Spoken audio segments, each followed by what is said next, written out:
Olá, olá, olá. Olá, meus amigos, olá, minhas amigas, olá, minhas amigas, olá, meus amigos. Estamos começando essa transmissão ao vivo. Eu estou aqui falando com vocês diretamente de Bogotá, na Colômbia, para onde eu vim participar da Feira Internacional do Livro de Bogotá, uma feira muito tradicional, com uma programação intensa e que traz editoras de muitos lugares do Brasil, né? Porque também aqui é uma feira de negócios e as pessoas vêm para cá, né? Para conhecer a produção latino-americana, sobretudo latino-americana, não é? E vem buscar títulos, vem buscar autores, para serem traduzidos em outros cantos, em outros lugares. Enfim, vem buscar representação. Tem muitos autores de vários lugares também que se apresentam. E neste ano de 2024, o Brasil é o país convidado de honra, né, para essa feira. E tem estado aqui uma delegação de cerca de 70, 80 autores e autores brasileiros e brasileiras, e uma programação, né, num pavilhão reservado, especialmente preparado para essa feira. Então, é realmente uma feira grandiosa, enorme, com bastante gente, com bastante visitação, né? São 2 fins de semana assim, bem intensos, sobretudo, né, nos finais de semana, que a população está mais presente. Eu estou aqui desde segunda noite, né, digamos, nos dias úteis, né, a partir de terça-feira, eu fico aqui até domingo, quando retorno aí para o Brasil. E eu estou aproveitando a oportunidade de estar aqui com algum tempo até mais tranquilo para voltar a fazer essas lives, né, ou esses pequenos vídeos que eu tenho soltado, sobretudo agora nesses últimos dias do mês de abril, que são dias em que o movimento indígena está mobilizado em torno do acampamento Terra Livre, em Brasília, para lutar, para buscar suas reivindicações, para fazer as suas demandas acontecerem, né? Forçando o Estado brasileiro não apenas a reconhecê-los como sujeitos de direito, mas também reconhecê-los como grupos humanos, né, capazes de contribuir, colaborar para que o Brasil ele cresça e se desenvolva, levando em consideração as nossas diversidades todas, né? E estar aqui em Bogotá nesse momento com outros autores indígenas que já passaram e que vão passar aqui ainda até o final da feira, é uma forma também de nós estarmos buscando essa nossa participação na sociedade de uma forma mais qualificada. Então, tem sido, sem dúvida nenhuma, uma honra poder representar o Brasil, né?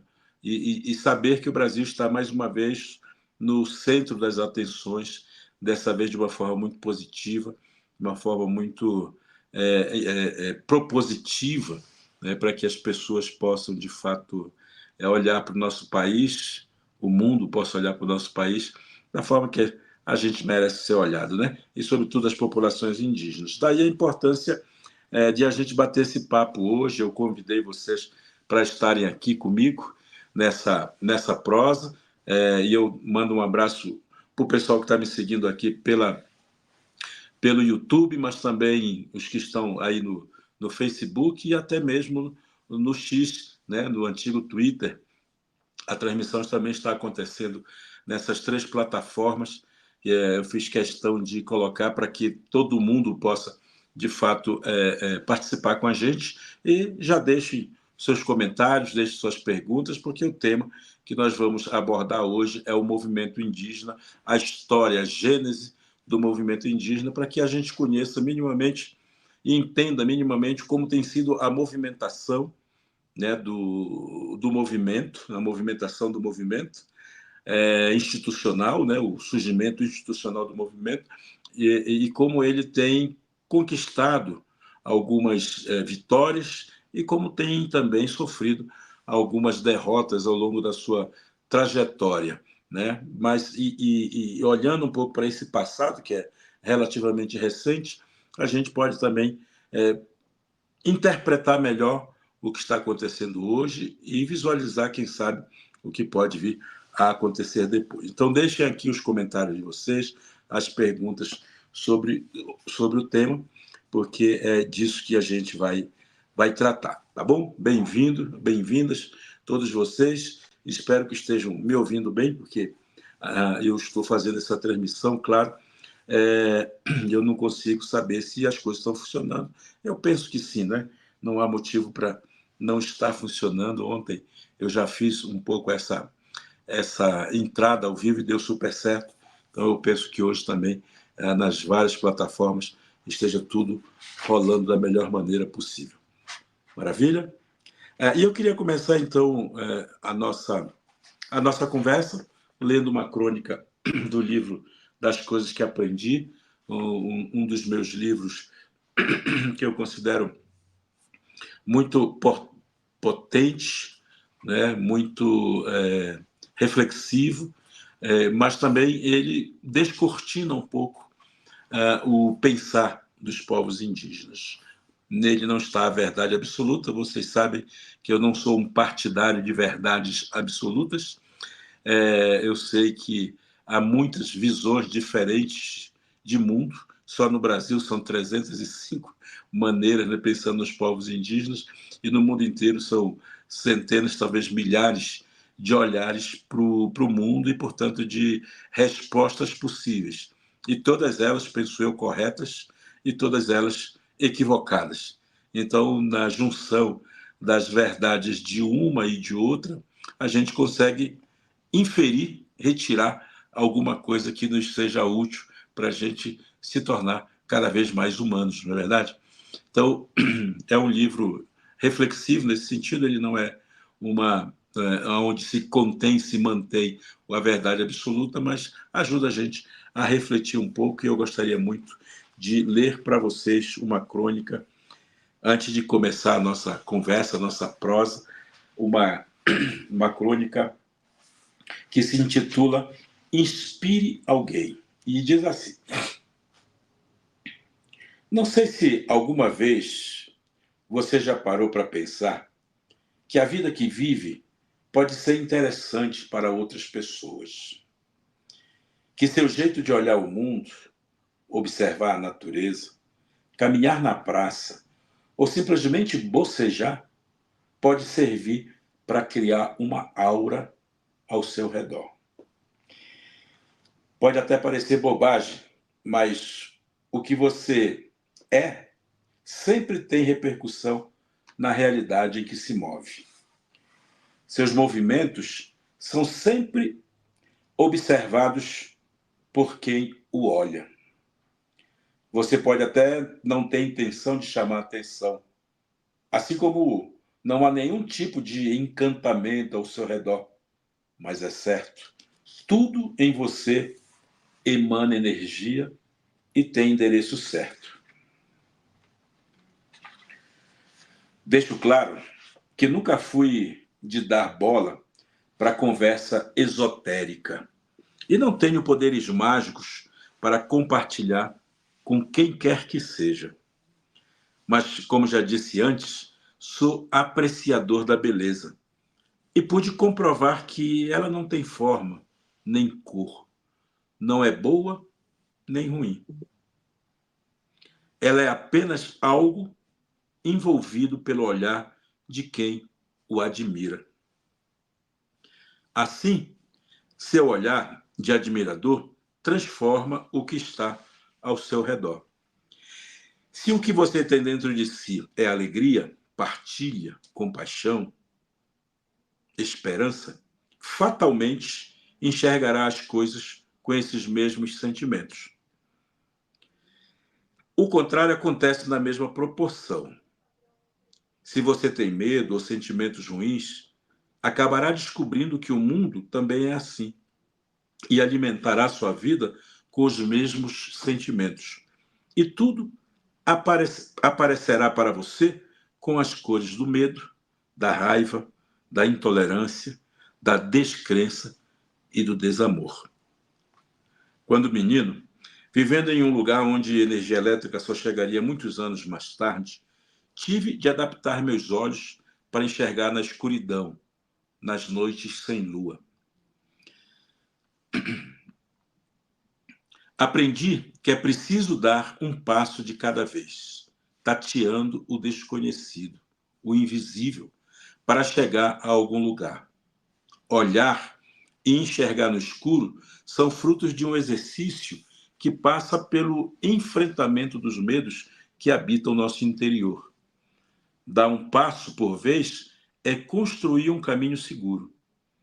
Ter sido educado a caminhar no escuro deu-me algumas garantias e ajudou-me a permanecer atento aos vários riscos que a vida nos impõe. Tal habilidade deu-me, sobretudo, a certeza de que é necessário estar em sintonia com o mundo que me rodeia e saber diferenciar o certo do errado, o belo do feio, o alegre do triste, e me ensinou a inverter os olhares e a convertê-los em outros, caso necessário. Esse é o meu princípio básico da tolerância e do respeito ao que me parece diferente. Estou dizendo isso para que você possa se inspirar a observar seu modo de ser e estar no mundo. Você está olhando para a direção certa? Está conseguindo andar com segurança por um caminho que não conhece? Não há muita claridade em suas escolhas? Não está na hora de você fechar os olhos e contemplar tudo a partir da escuridão? Saiba que você tem um papel fundamental na condução de sua própria vida. E acredite na vida do mundo que está à sua volta. E mesmo que não esteja convencido disso, é aconselhável que tente se inspirar na vida de alguém que está ao seu lado, pois pode ser que você esteja sendo influenciado por ele e nem mesmo perceba. Não se esqueça, somos uma teia que nos une ao infinito. Somos seres em rede de relações que trocam forças boas ou ruins. Você não é o que pensa ser, é o que é, numa rede que o embala para um lado ou para o outro. Inspire alguém, ou deixe que alguém o inspire. É isso. Essa é a crônica que me dá uma alegria de poder compartilhar com vocês, porque uma das coisas que eu procuro na vida, e talvez não seja tão, tão certeiro sempre, é conciliar o meu pensamento com o meu jeito de viver. Aquilo que eu penso, as minhas ideias, elas se formam também a partir de como eu vivo a vida, de como eu encaro a vida. A isso a gente chama de coerência, né? É a coerência entre aquilo que a gente fala e aquilo que a gente faz. Aquilo que a gente pensa e prega e acredita e aquilo que a gente pratica no nosso cotidiano. Portanto, inspirar alguém é uma atitude que me parece louvável, né? Desejar inspirar alguém, mas ao mesmo tempo estar aberto para que outras pessoas também me inspirem, né? E essas pessoas, a inspiração que essas pessoas podem me dar, contribuem para que eu me torne uma pessoa melhor. Como eu disse, não sei se sou 100% assim, e se ajo com tanta coerência assim, mas ao menos isso está no meu horizonte. Mais ou menos isso faz parte das minhas crenças e, portanto, também das minhas atitudes. Portanto, gosto quando as pessoas deixam uma mensagem para mim e dizem assim: você é inspirador. Maravilha. Mas eu também gosto de dizer para as pessoas que me inspiram que elas me inspiram, que estar perto delas me dá uma sensação de leveza, né? E isso é sempre muito importante, tá certo? Esse livro, Das Coisas que Aprendi, é um livro que eu escrevi exatamente para contar um pouco, né, aquilo que eu penso e que eu aprendi nas minhas relações com as culturas diferentes com que eu convivo, né, com o que eu aprendi na cidade, o que a cidade me fez ver, né, e ao mesmo tempo aquilo que eu trago dentro de mim como um conhecimento, um saber ancestral. Tá bom? Então fica essa mensagem para o início da nossa conversa. Queria dizer também para vocês que eu estou lendo dois livros que para mim são bem bacanas, assim, que me ajudam também a, digamos, criar repertórios, né, para aquilo que eu faço como escritor. Um deles é o do Ian Fraser, que chama Araruamã. Araruamã. É, o livro das sementes. Esse moço, esse autor, o Ian, ele é lá da Bahia. Ele é da Bahia, um pesquisador das questões indígenas, um simpatizante das causas, contribuiu com muita gente da Bahia, muitos parentes, né? Ele não é um parente indígena, mas certamente é alguém que tem um coração grande e que tem ajudado muitos parentes indígenas, às vezes, a se organizar suas ideias, seus pensamentos e tal. E ele me pediu para fazer uma apresentação deste livro, para uma segunda edição que vai ser lançada ainda este ano, aí por uma editora que eu não lembro qual é o nome agora. Mas eu estou fazendo essa leitura que é muito prazerosa.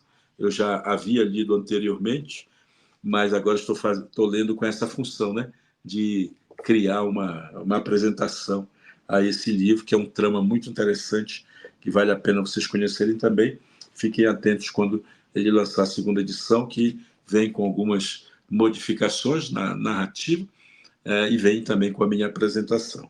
E um livro que eu ganhei recentemente, que eu estou começando a ler e estou achando bem interessante, porque é de uma filósofa, e como vocês sabem, eu sou graduado em filosofia, né? E eu recebi em casa, um pouco antes de viajar, esse livro aqui, ó, que é da Márcia Tiburi. A Márcia Tiburi, que é uma filósofa, uma historiadora, alguém que consegue fazer uma leitura da realidade muito interessante. Já li outras coisas dela e recebi esse livro aqui, né? Não tenho nenhuma função de fazer nada com o livro. Eu estou apenas dizendo para vocês que eu recebi e estou lendo e estou gostando muito de ler esse livro que é publicado pela editora Civilização Brasileira. Tá? Um livro de fácil leitura, mas com uma profundidade própria, né, da sua autora, que é alguém que aprofunda as ideias para a gente entender uma série de situações, né, e é importante que a gente tenha essa leitura crítica também sobre o mundo que a gente vive, para a gente não ficar se informando somente com a internet, né? Essa é a importância ainda da literatura, viu, pessoal? Da leitura, do livro. Essa é a importância, né? Porque a gente está tão metralhado por informações rápidas, por informações luminosas, por informações pela metade, que a gente acaba considerando que o mundo de fato é essa janelinha apenas, né, que a gente tem que ficar olhando, que é a internet e que são as redes sociais. A gente tem que vencer isso com um pensamento crítico, e isso só é possível mesmo quando a gente tem acesso à leitura.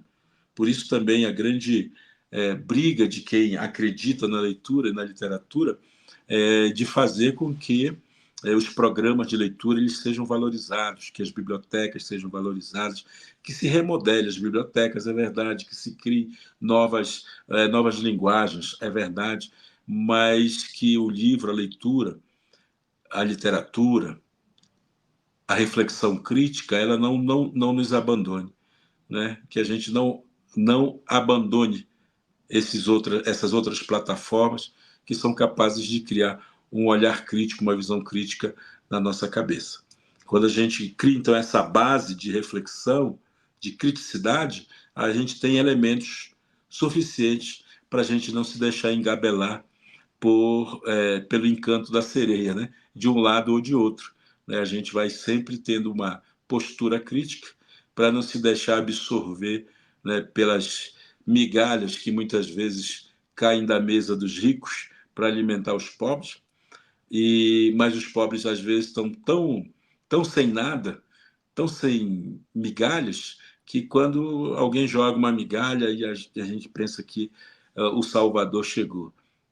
E só quem permite a gente a não cair nesse engodo é justamente o senso crítico, a consciência crítica. E essa consciência só pode ser formada mesmo pela leitura, viu? Pela leitura, pela escola, pela educação, e pela leitura, uma leitura que seja diversa, que não seja uma leitura também baseada num livro único, né? numa história única, né? Que seja mesmo ampliada. Daí a importância das escolas não ficarem limitando que tipo de livro a criança tem que ler, né? Ou que os pais queiram que seus filhos leiam, simplesmente, porque o papel da escola não é esse. Em casa, os pais têm a liberdade de dizer o que os filhos podem ler e levar para dentro de casa, né? Mas a escola é o lugar da diversidade, é o lugar do pensamento crítico, é o lugar da reflexão, é o lugar do debate, né? A escola é para isso. E é claro, os pais podem, dentro de casa, preparar seus filhos, a mente dos seus filhos, para absorver essas informações, ou eles podem querer brigar com a escola, né? Para a escola não cumprir o papel dela, que é justamente de formar consciências.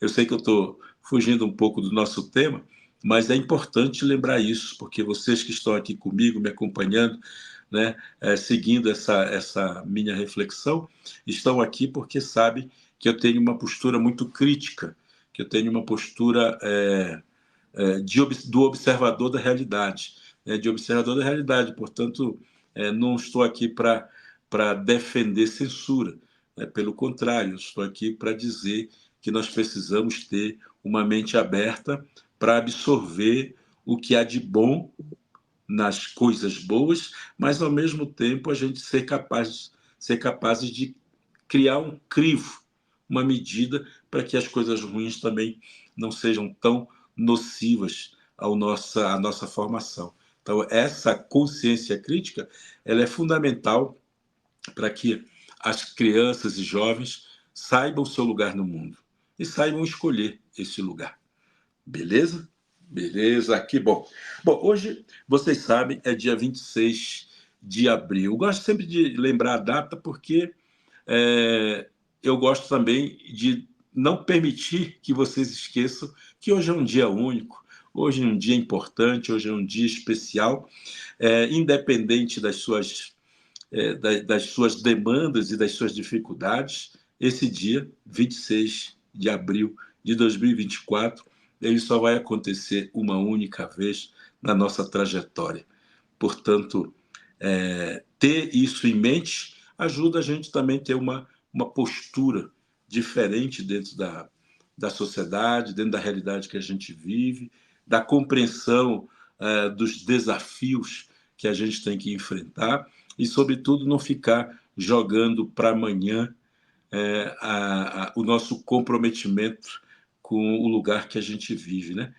Ficar, sobretudo, alimentando o nosso agora, o nosso presente como um presente que a gente recebeu. Então, esse dia 26, que eu sei que no Brasil já são quase 5h30, aqui na Colômbia são 3h30, quase 3h24 agora, né? Tem essa diferença de fuso horário. O dia já está, portanto, caminhando para o seu final, tanto aí como aqui. Mas a gente não pode esquecer, e amanhã, quando vocês acordarem, sabadão, né? Hoje é o sexto, mas amanhã é o sabadão, é o dia de feira. embora não tenha feira no nome, é o dia da feira, que vocês, ao acordarem, pensem nisso, lembrem isso e considerem viver bem o dia que chega. Tá certo? Muito bem, muito bem, muito bem. Muito legal. Aqui eu estou vendo que vocês estão entrando, estão chegando aí. Eu começando aqui falando algumas coisas, né, para os que estão desde o começo. Já fiz a leitura de um texto, mas depois vai estar gravado aí. Vocês que estão chegando agora e são super bem-vindos e super bem-vindas. Obrigado pela presença mais uma vez. Estou vendo muitos comentários aqui. Daqui a pouquinho eu vou colocar alguns comentários aqui na tela também para vocês acompanhando o que está sendo falado, né? O que está sendo dito pelas pessoas. E continue aqui mandando notícias, mandando mensagens, quiserem mandar perguntas também sobre esse tema, fiquem à vontade. E nós vamos entrar agora nesse tema, já tendo a transmissão, né, quase meia hora de transmissão, nós vamos entrar no nosso tema, porque é importante a gente refletir um pouco sobre o movimento indígena, e essa é a proposta de hoje, exatamente por conta de nós estarmos vivendo a última semana do mês de abril, né? Já logo acaba esse mês de abril, a última semana inteira, né? A próxima já começa maio. E durante o mês de abril, vocês sabem, tem toda uma dinâmica, né? De ser o mês dos povos indígenas. Esse prazo, né, foi se estendendo para além do dia 19 de abril, chamado até algum tempo atrás do Dia do Índio. Hoje em dia, mesmo oficialmente, ele já não é mais chamado dessa maneira, porque vocês sabem, foi aprovada uma lei em que transforma o 19 de abril no Dia Nacional dos Povos Indígenas, uma conquista da então deputada Joênia Wapichana, né, que trouxe essa pauta para o Congresso Nacional e foi, de fato, aprovado, né, que esse dia se chame o Dia Nacional dos Povos Indígenas. Então, e para além do dia 19 de abril, o mês de abril acabou virando mesmo um mês de lutas, de discussão, de debate sobre a temática indígena. Isso vem acontecendo nas escolas do Brasil, e o que eu fico muito honrado e orgulhoso de ver que os professores, as professoras estão ali numa luta constante, né, para conseguir fazer com que as crianças vençam, né, que a instituição vença esse equívoco histórico, né, que é tratar as populações indígenas de uma forma genérica, como tem acontecido ao longo de mais de 500 anos e está acontecendo ainda hoje, porque essa mudança ela é lenta, ela é gradual. Vai acontecer que um dia nós não chamaremos mais essas populações de índias, mas nós as chamaremos pelo nome. Então, esse é um processo lento, como a educação é um processo lento, né? E ela vai gradualmente chegando lá. E eu parabenizo os professores, as professoras que estão nessa luta permanente, uma luta consciente, portanto, que tem a ver com as mudanças também de como esses professores e professoras estão sendo formados no Brasil. Né? Ainda há muita universidade que trata esse tema de uma forma genérica ou equivocada, mas tem muitas universidades que estão amparadas pela lei, né, estão trazendo a discussão e o debate na formação das professoras e dos professores para atuar em sala de aula. Isso está mudando, mais uma vez, de forma gradual, e está acontecendo pelo Brasil inteiro, né, porque já não dá mais para a gente olhar para o Brasil e não ver as populações indígenas atuando, né, seja politicamente, seja artisticamente, né, seja profissionalmente dentro da sociedade brasileira. Nós estamos aqui, sempre estivemos, mas agora com essa profissionalização também, né, com essa participação mais efetiva, ocupando lugares chaves, de transformação de pensamento e de sociedade. Então, o mês de abril acaba virando um mês em que as escolas apresentam os povos indígenas para as suas crianças, para os seus alunos, para os seus estudantes, e fazem com que esses alunos, esses estudantes, eles comecem a ser educados de uma forma diferenciada também. E isso vai levar um tempo, como diria Lulu Santos, né? Ainda vai levar um tempo para curar tudo o que feriu por dentro, e eu diria que é assim mesmo, né? Assim caminha a humanidade, também diz ele, né? É justamente assim, a gente vai resgatando o nosso sentido de pertencimento na sociedade brasileira, vai criando esse orgulho de pertencimento a uma cultura ancestral, seja africana, ou seja indígena, ou seja europeia, claro, mas a gente vai alimentando esse sabor, esse saber dentro da gente, dentro das crianças, até que um dia, se tudo der certo e antes que o céu desabe, a gente vai ter uma sociedade mais honrada, mais honrosa, mais respeitosa, mais tolerante com as populações indígenas. Tá certo? Mas essa luta teve um começo. Se hoje nós estamos olhando a realidade sob essa outra perspectiva da presença dos indígenas de uma forma qualificada na sociedade brasileira, isso teve um começo. Isso não foi um passe de mágica e isso não foi também um benefício, um privilégio que o Estado brasileiro, iluminado, um dia resolveu oferecer para os povos indígenas. Não, isso é fruto de lutas. É uma frente de batalha que foi criada e que acabou fazendo com que a gente chegasse a isso que nós somos hoje. Como eu disse, não está bom ainda, mas já está muito melhor do que era, né? Mas nós não estamos contentes com as migalhas, nós queremos mais. Nós queremos nos apresentar de uma forma ainda mais qualificada, ainda mais atualizada para a própria sociedade. Né? Por isso a luta continua, companheiro. Por isso a luta continua. Né? Por isso nós estamos constantemente numa vigilância para não permitir que o sistema econômico ele engula a gente, né? E ao mesmo tempo a gente poder manter o nosso modo de vida, a nossa dinâmica ancestral, enquanto fazemos parte dessa sociedade que nos hospeda, né? Porque é bem isso, né? Nós somos hóspedes da sociedade brasileira ainda, até que a gente seja de fato, que a gente consiga de fato entrar todos nós pela porta da frente, né? E sem precisar a gente fazer essa luta tão intensa que ainda hoje se faz, tá certo? Então, é muito legal poder compartilhar com vocês isso, essa reflexão que eu começo a fazer agora, nesse momento. Vejam bem,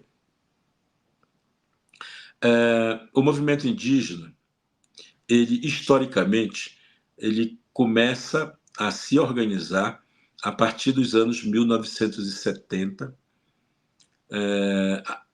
quando começaram, quando houve uma pequena mudança, né, na sociedade brasileira, não, na concepção religiosa que a Igreja Católica sempre manteve.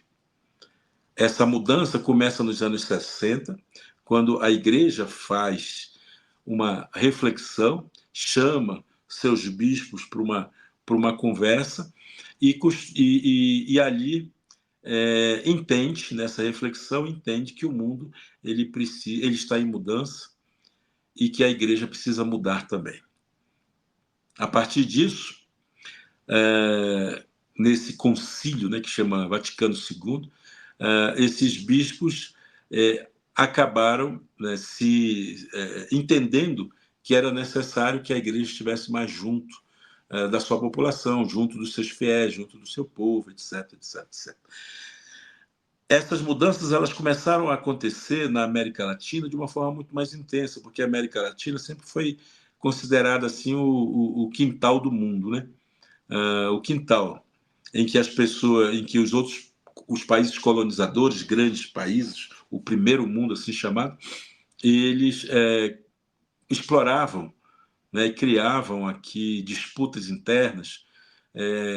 Eles elegiam ou tiravam os governantes do jeito que queriam, né? Então havia muitas ditaduras na América Latina, havia muito terror, muita violência e tudo mais. E os bispos dessa região da América Latina se reuniram aqui na Colômbia, inclusive em Medellín, e fizeram um sínodo, né, da América Latina, e retiraram, depois dessa reunião e tudo mais, retiraram algumas decisões, tomaram algumas decisões, e uma dessas decisões foi justamente o que foi chamado de opção pelos pobres, né? E essa opção pelos pobres acabou sendo um flash assim do que iria acontecer, né? E que foi nesse momento em que os padres deixaram de usar as batinas, que eram tão que os identificava tanto, que os padres andavam nas ruas de vestido, né, de batina, as freiras andavam com seus véus e os seus vestidos também. Isso era uma identificação muito clara para eles, e aquela igreja, então, rebelde, revolucionária, acabou tirando isso, né, e se misturando mais com o povo. E aí surgiram toda uma série de teologias a respeito disso. Uma delas foi a chamada Teologia da Libertação, que direcionava, né, a sua reflexão justamente para uma certeza de que existia um Deus, e esse Deus vivia do lado dos pobres, que esse Deus era dos pobres, né? E que esse Deus também fazia opção pelos pobres.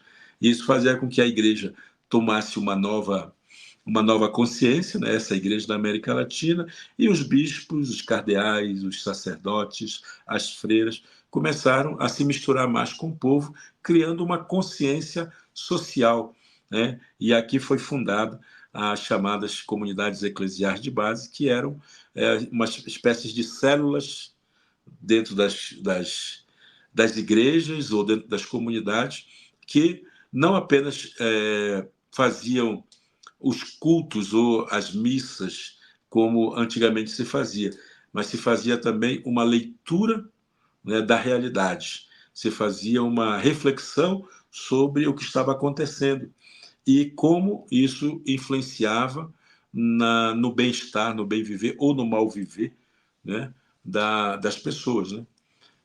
E a igreja se punha, então, como uma espécie de catalisadora dessas esperanças que iam surgindo, e ela transformava isso num discurso de participação, um discurso de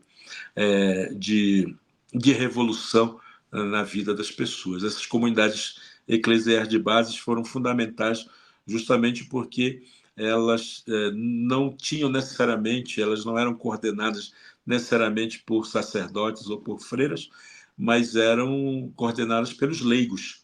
E esses leigos, preparados para fazer essa reflexão, acabavam influenciando também na participação social das pessoas. E isso acabou chegando nas aldeias indígenas e acabou chegando nas missões dos padres, né, das freiras, e acabou influenciando também uma nova relação dessa igreja com os povos indígenas. Vejam que aí há uma mudança radical, porque até então a igreja servia como uma espécie de braço do próprio Estado, muitas vezes, né?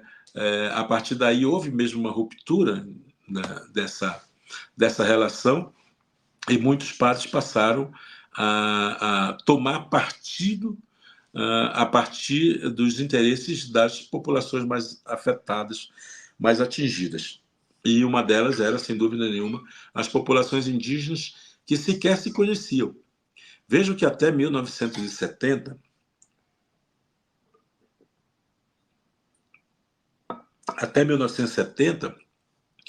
os indígenas eles não tinham uma relação próxima, entre si. Eles ainda alimentavam muito dessa visão de defesa e proteção do seu território, e os outros povos eram seus inimigos, né? Como acontece em toda a humanidade, né? Os outros povos eram seus inimigos. E havia, portanto, um certo desinteresse na vida do outro, nas demandas do outro e tudo mais. Quem vai fazer essa junção é exatamente a Igreja Católica, naquilo que eles chamaram depois, naquilo que eles depois, né, foram chamando de assembleias indígenas. E essas assembleias reuniam líderes que eram, às vezes, adversários ou inimigos, para um debate, para uma conversa, para uma discussão a respeito da situação dessas populações.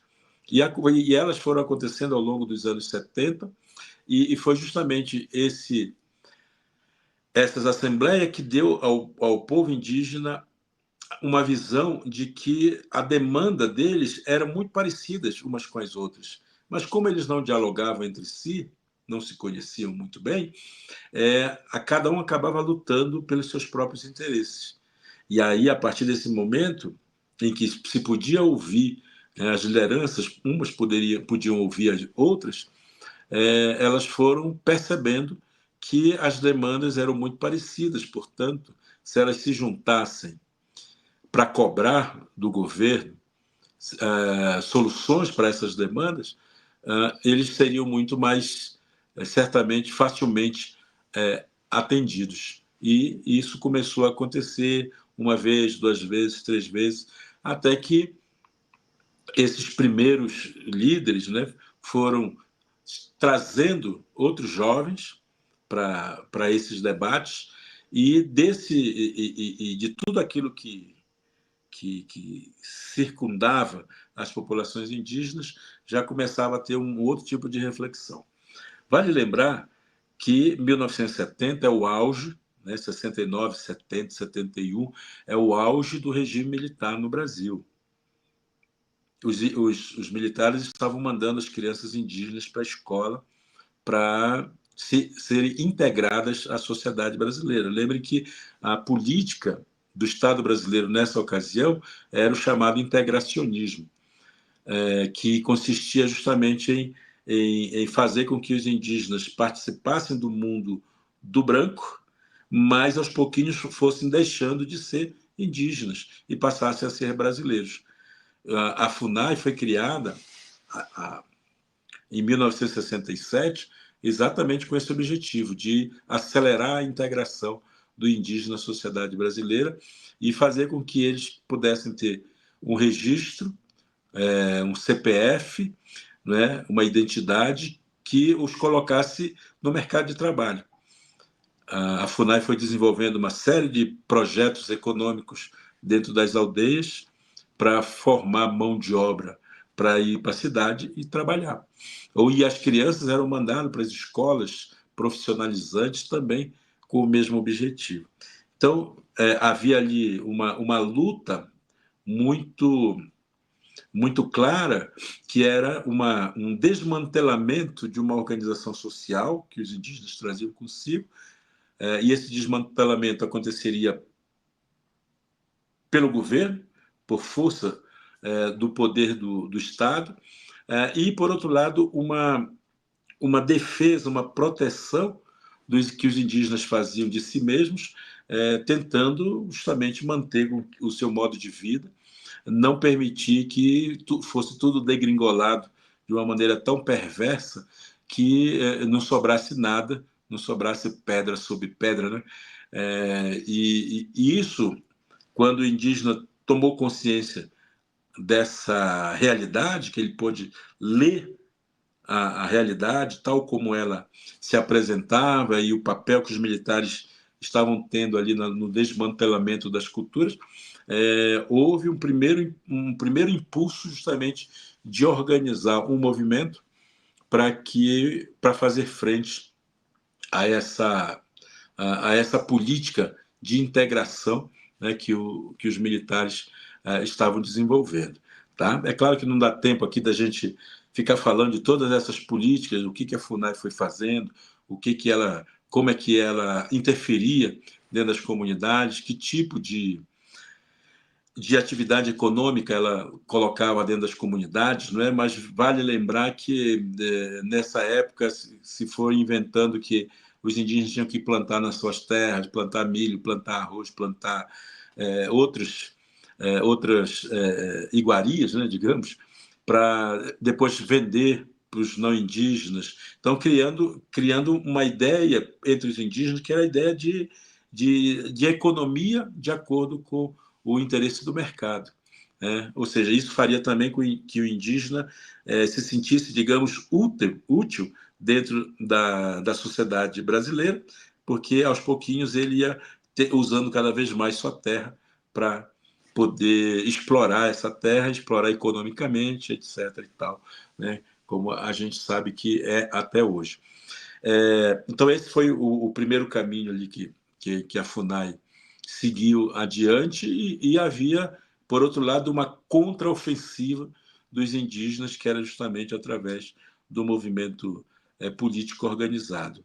Nos anos 70 inteiro foi né, essas assembleias, a preparação de novas lideranças e tal, e isso vai explodir efetivamente mais já no final dos anos 70, começo dos anos 80, quando já começam, uma nova geração começa a assumir essa movimentação, uma geração que também vai se encontrar de uma forma tão sem, como diria, né, sem intenção, né, ou por coincidência, mas como diria o nosso saudoso Nego Bispo, né, não é uma questão de coincidência, mas uma questão de confluência. Na verdade, uma confluência de fatores foram acontecendo para que essa juventude se encontrasse um dia em Brasília e resolvesse jogar futebol, resolvesse brincar, né, resolvesse se encontrar, ainda que falassem línguas diferentes e tudo mais, mas resolveram formar um time de futebol. Vocês sabiam que a União das Nações Indígenas, ela não nasceu como um movimento político, mas nasceu como um time de futebol.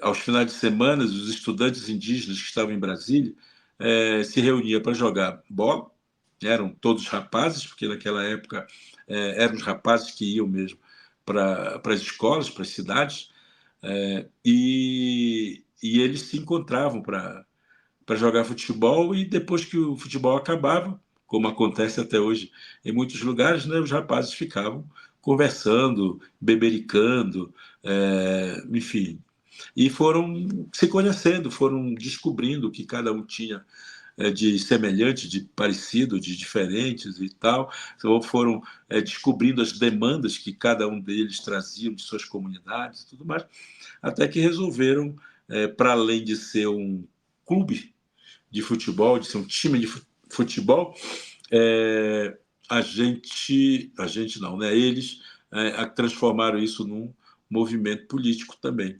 E quando essa movimentação, esse brincar, se tornou uma interferência, uma intervenção política, a FUNAI não gostou, os militares não gostaram e tentaram, mais uma vez, trabalhar para desmantelar aquela organização, inclusive querendo mandar de volta para as comunidades os jovens, os rapazes que estavam estudando, né, que eram todos rapazes de 15, 16, 17 anos, que estavam terminando o seu ensino médio, que nós chamamos hoje, e que estavam aprendendo uma profissão e tal, que era justamente esse o objetivo dos estudos. Tentaram mandá-los embora, e eles espertamente se reuniram com instituições, etc., tal, e conseguiram barrar essa ordem, né, de que deveriam voltar para suas comunidades. Não voltaram e se colocaram, começaram a se impor como um movimento e começaram aí toda uma movimentação no sentido de lutar pelos direitos das populações indígenas. Eles não estavam sozinhos, obviamente. Eles tinham o apoio de uma organização, de uma sociedade civil que também lutava contra os militares, claro, tinha na sua, os seus interesses naquela organização, já que os indígenas eram inimputáveis, né? Não podiam ser simplesmente condenados pelas ações que faziam. Então, muitas instituições, as universidades, sobretudo a PUC, né, de São Paulo, depois a Caritas brasileira e várias instituições, enfim, então começaram a dar apoio à OAB, né, começaram a dar apoio a esse movimento e ele foi ganhando força. Né, foi ganhando força, foi começando a viajar pelo Brasil, começando a viajar para o exterior, né? No começo dos anos 80, o Mário Juruna foi eleito deputado federal, o primeiro e único deputado federal, né?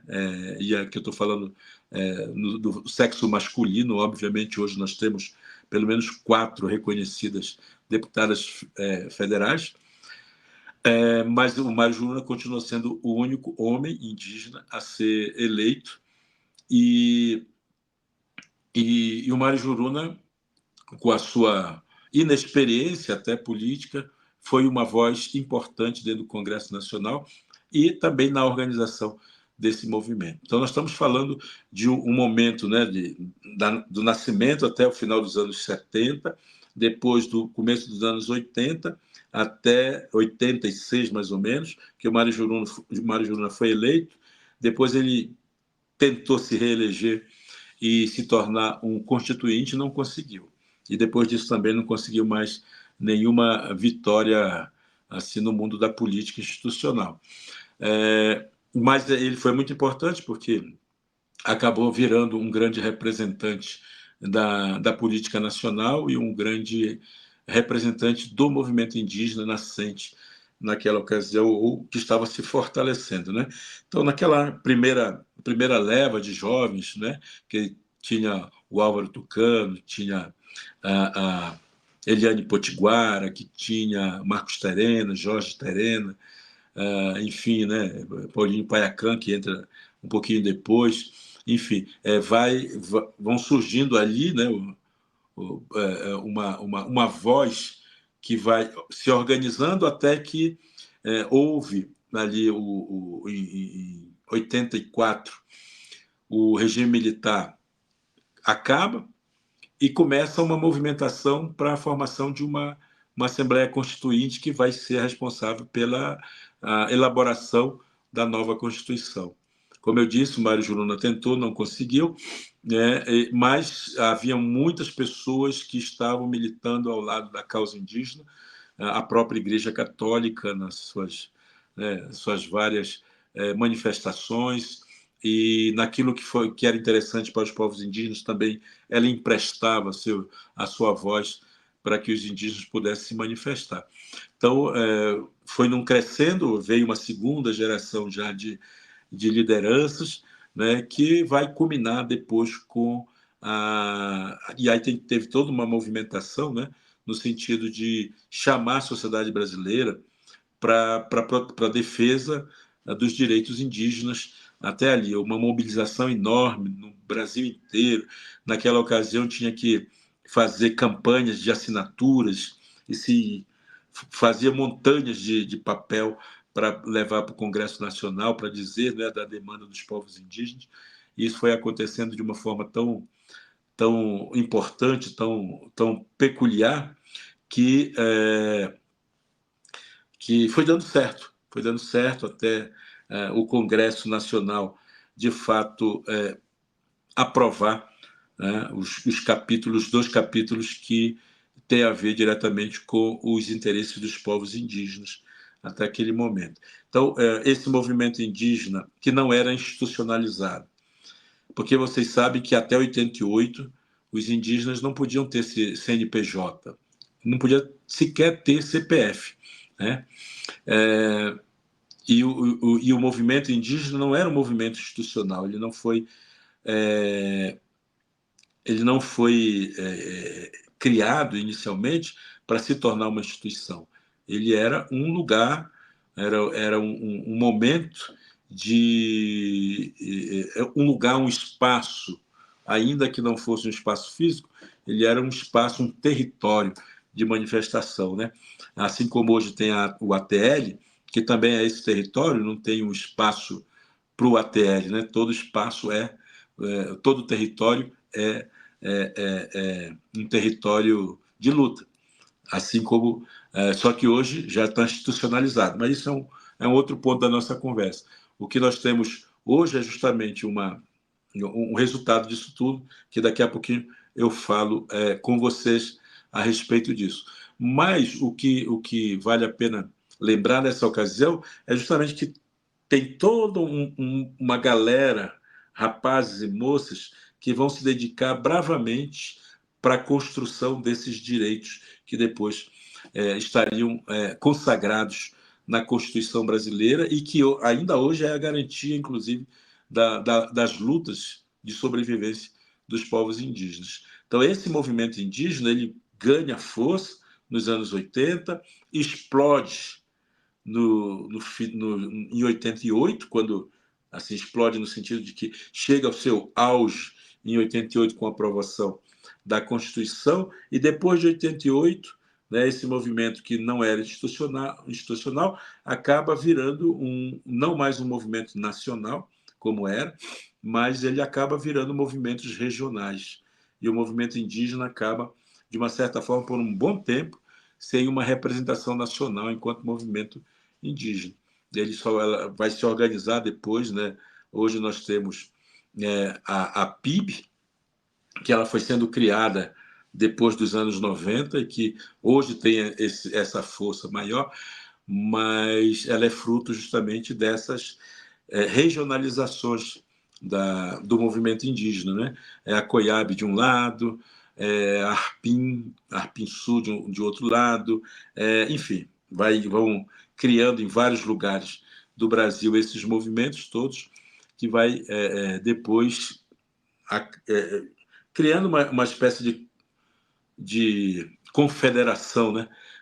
Porque vai trazer os movimentos regionais e juntar naquilo que depois viria a se tornar a PIB, e mais no século XXI é que ela vai ganhar esse estofo de movimento nacional com representação nacional mais efetivamente, tá certo? Então existiu um movimento indígena que não era institucional, embora fosse institucional, né?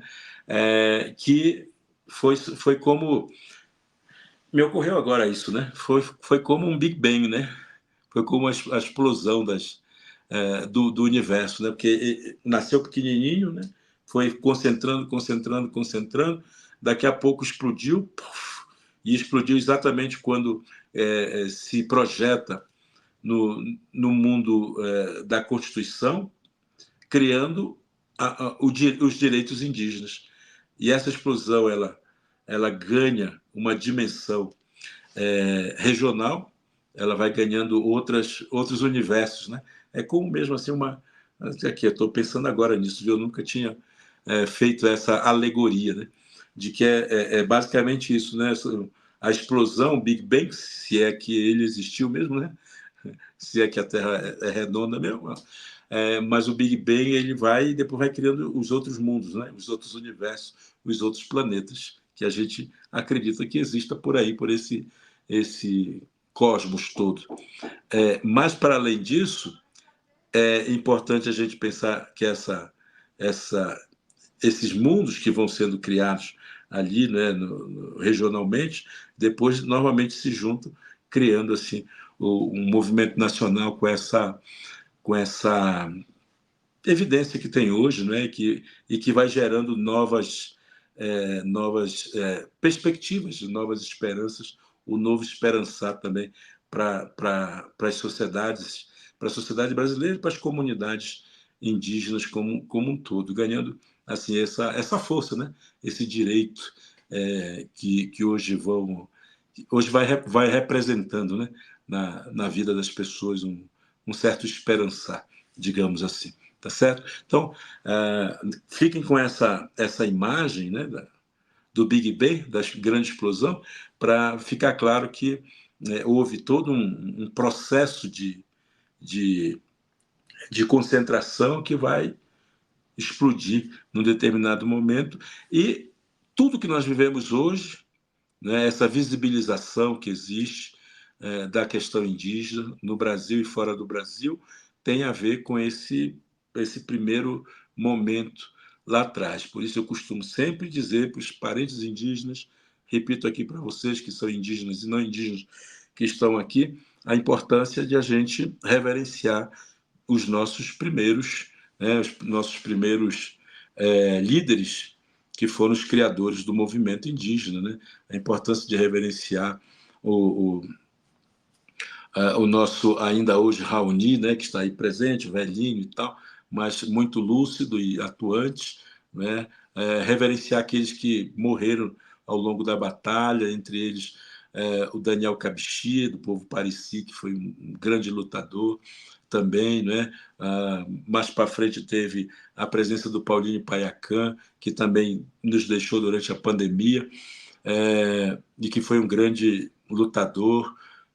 E tem outros tantos que já faleceram, que eu não vou citar nome aqui de todos eles, porque a gente levaria um bom tempo também entre as mulheres, né, que lutaram bastante, Dona Marta Guarani, enfim, tem uma galera que lutou bastante, se sacrificou bastante para que tudo isso acontecesse, né?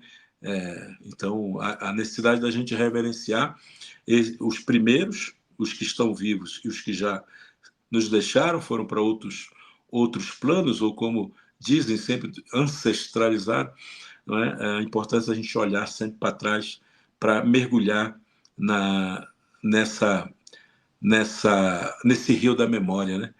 Para a gente não achar que nós estamos inventando a roda hoje. Nós não estamos. Nós não somos melhores que ninguém, né? Nós somos só continuidade. Assim como aqueles lá foram continuidades dos anteriores, nós somos continuidades deles e temos que deixar a nossa marca para que os nossos filhos, netos, bisnetos, tataranetos, eles sejam as nossas continuidades também, e assim a gente continue fazendo a natureza girar, né? A natureza se mergulhar em si mesma, e, portanto, também ela nos dá muitas bênçãos e muitas forças para a gente continuar a nossa luta, tá certo? Não sei se isso é bom para vocês, se está legal assim essa explicação, se isso é o suficiente, não é? Lembro para vocês que esse tema foi o tema do meu doutorado. Eu fiz todo um estudo no meu doutorado que se chama O Caráter Educativo do Movimento Indígena Brasileiro entre 1970 e 1990. Nesse trabalho, eu discorri, né, sobre a história, a trajetória, né, da temática indígena, desde sempre, desde 1500, até chegar justamente na formação do movimento indígena e até onde ele foi, daquele momento, essa primeira fase, digamos, e as lideranças que ainda hoje atuam, estão aí, estão fazendo frente, e que são os avós, né, de uma nova geração, né? Quando a gente pensa no Almir Suruí, né, que ainda é jovem, né, e nem é da geração mais antiga, mas já ofereceu ao mundo, né, uma filha, a Chai Suruí, né, ofereceu uma filha que já está atuando de uma forma consistente, reconhecida, sobretudo na questão do cinema, na produção de audiovisual. Maravilhoso, né? Quando a gente pensa nos filhos, nas filhas de Marcos Terena, que também estão aí atuando de uma forma profissional, né, na sociedade brasileira, e que são continuadoras disso, né? Quando a gente vê Dayara, filha de Álvaro Tucano, que está aí brilhando nesse universo das artes, isso só deixa a gente muito feliz quando a gente vê a Alessandra Munduruku, né, filha, né, parte, né, de uma sociedade, de um grupo de primeiros Munduruku que estavam na luta. Então, tudo isso faz parte justamente dessa continuidade. E é importante que essas novas gerações, de novas lideranças, elas tenham muita clareza disso, né? Tenham muita clareza de que são continuadores dessa luta dos povos originários, né? Dos primeiros pais nossos, dos nossos avós e tudo mais. Então, é bom não esquecer isso para que a gente não deixe a vaidade, né, alcançar a gente, tomar conta do nosso espírito, né? Pelo contrário, a gente tem que o tempo inteiro ser gratos, porque a gratidão ela é um sentimento de não de fragilidade, mas é um sentimento de incompletude, porque nós precisamos do outro. Agradecer é dizer que nós precisamos do outro. Eu te agradeço porque o teu serviço, porque a tua generosidade, porque o teu afeto me afetam. E eu te agradeço por isso. Assim como a gente agradece à natureza por tudo aquilo que ela nos oferece, a gente canta, dança, pinta os corpos em gratidão, né? Então, a gratidão ela é também um reconhecimento da nossa fragilidade, da nossa incompletude, de que nós precisamos uns dos outros para sermos completos. Isso é que é o bonito. Perfeito? Ó, eu já acho que já falei bastante, falei mais de 1 hora já aqui com vocês, né? Queria agradecer muitíssimo a presença de todos vocês. Vi que tem gente do Facebook, tem gente do Twitter, do X, e tem gente aqui no canal do YouTube. Peço a gentileza de vocês curtirem esse vídeo, né? Compartilhem com os amigos, com quem vocês acham que possa se interessar. Se inscrevam no meu canal no YouTube, fazê-lo crescer cada vez mais, né? E vamos ver se a gente consegue manter uma regularidade desses encontros aqui, né? Para a gente poder se ir alimentando uns aos outros, alimentando a gente com o nosso afeto, com a nossa presença, mas também com as nossas reflexões, com as nossas mensagens, com o nosso bem viver. Maravilha? Então fiquem muito bem, sejam muito, muito, muito felizes, e que vocês possam aproveitar bem cada momento aí, desse restinho do dia 26, né, e já se alimentando para o que vem pela frente. Um abraço muito carinhoso para vocês e até breve.